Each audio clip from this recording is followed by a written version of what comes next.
Research कर देना यानी संशोधित कर देना, यानी फिर से कर देना, यानी जो पहले से मौजूद है उसको फिर से आप प्रूव कर रहे हो, फिर से उसे खोज रहे हो, आप उसको फिर से बता रहे हो, यानी ये है रिसर्च। यानी फिर से, यानी जो शोध पहले से है, जो चीज़ पहले से मौजूद है, उससे क्या कर रहे हैं हम, एक संशोधक हो या एक व्यक्ति उसे क्या कर रहा है, ढूंढ रहा है, यानी वो फिर से उसे संशोधित कर रहा है, यानी जो लुप्त हो गया था उसे खोज रहा है। तो ये है रिसर्च। अभी ये हो गया विज्ञान के क्षेत्र में। अभी आते हैं हम इकोनॉमिक्स में। तो इकोनॉमिक्स और स्पिरिचुअलिटी, इसका अंतर संबंध देखते हैं। तो हम क्या है, जन्म लेते हैं, मरते हैं, जन्म चक्र चालू है। तो ठीक है, कहने का अभी उद्देश्य पे आते हैं।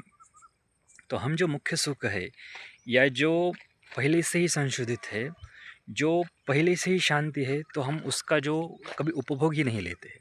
हम क्या करते हैं, जीवन चक्र में फंसे हैं, एक जन्म से दूसरे जन्म, दूसरे जन्म से तीसरे जन्म, ऐसा चालू है। जो मुख्य उपभोग है, तो हम उसका जो लेना चाहिए वो नहीं लेते हैं।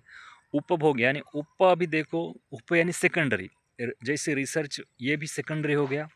उपभोग यानी यानी वो भी सेकेंडरी हो गया। भोग यानी जो भोग, यानी वो मुख्य है।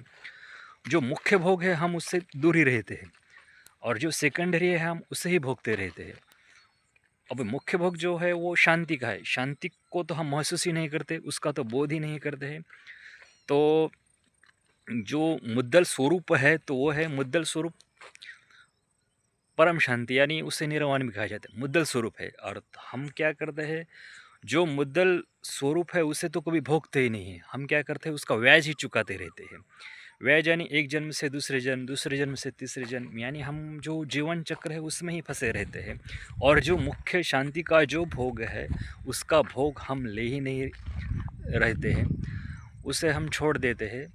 तो आई होप अभी ये जो रिसर्च है, उपभोग है, तो और जो जीवन चक्र यानी जो कर्ज है, जीवन चक्र यानी वो ये कर्ज के रूप में हम चुका रहे हैं, और जो मुख्य जो भोग है उसे हम कभी भोगते ही नहीं। तो अब ये सेकेंडरी में आता है, जीवन चक्र जो है वो सेकेंडरी में आता है, और मुख्य भोग शांति का जो है वो निर्वाण का है, या विज्ञान की भाषा में से जीरो लेवल एनर्जी कहा जाता है, उसे हम भोगते ही नहीं है। आई होप कि अभी विषय के संदर्भ में आपको समझ में आया होगा। आप सभी का कल्याण हो, आप सभी का मंगल हो।